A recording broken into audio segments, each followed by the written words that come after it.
Marine Le Pen est de retour à la barre, cette fois en tant qu'ancienne chef du Front National. Après un mois de procès, elle devra s'expliquer ce mardi 5 novembre lors d'un dernier interrogatoire sur le système mis en place, selon l'accusation, pour rémunérer des salariés du parti avec l'argent du Parlement européen. Interrogatoire après interrogatoire, contrat par contrat. Le tribunal correctionnel de Paris dissèque depuis l'ouverture de l'audience le 30 septembre ce fameux système. Le mot met Marine Le Pen hors d'elle, qui aurait permis au Rassemblement national, ex-FN, de soulager les finances du parti entre 2004 et 2016.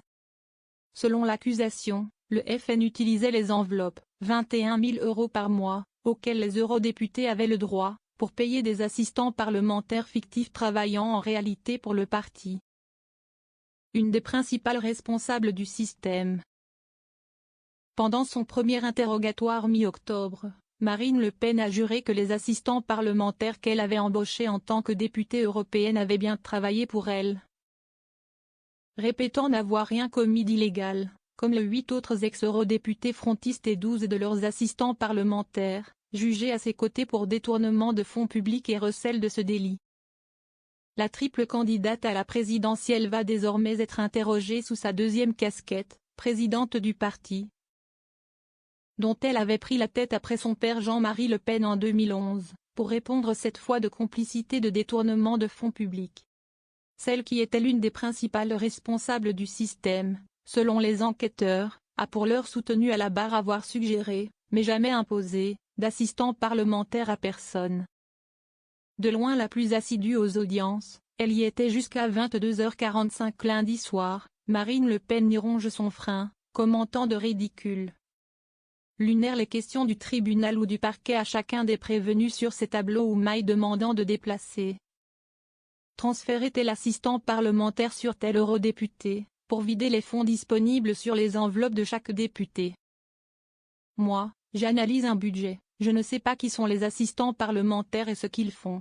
Si ma patronne me dit de faire quelque chose, disait lundi Charles Vanout, cheville ouvrière du système de gestion centralisé selon l'accusation. Marine sait tout cela. Marine Le Pen, qui encourt une peine de prison, une grosse amende et surtout une peine d'inéligibilité pouvant entraver ses ambitions présidentielles, devrait notamment être interrogée sur 2 réunions à l'été 2014, à Bruxelles puis à Strasbourg. Elle y aurait selon plusieurs témoignages annoncé aux nouveaux députés européens qu'ils n'auraient le droit qu'à un seul assistant parlementaire, et que le reste de leur enveloppe serait pour le Front National. Ce que Marine Le Pen nous demande équivaut à ce qu'on signe pour des emplois fictifs.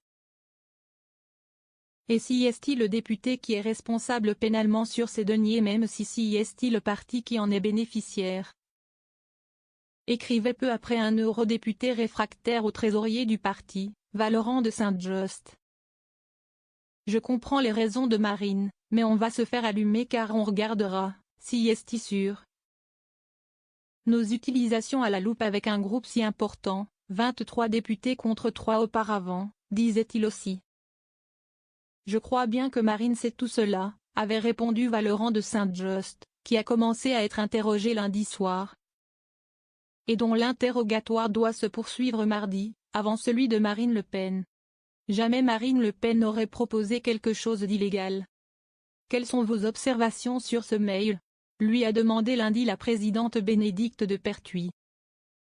Je me dis qu'où est ce que si est que cette histoire, qu'où est ce qu'il me raconte? Je lui réponds 7 mots qui sont en fait la démonstration, je vais être grossier, qu'il m'emmerde. Et que je l'envoie balader, a expliqué l'ex-avocat historique du parti, sous l'air dubitatif du tribunal. Vous n'êtes pas obligé de me croire mais je suis persuadé que jamais Marine Le Pen n'aurait proposé quelque chose d'illégal aux députés qui viennent d'être élus, a-t-il soutenu. Quelques jours avant cet échange de mailles en 2014, il avait écrit à sa chef, pour l'alerter sur les dépenses qui avaient tendance à déraper. Et prévenu, nous nous en sortirons que si nous faisons des économies grâce au Parlement européen.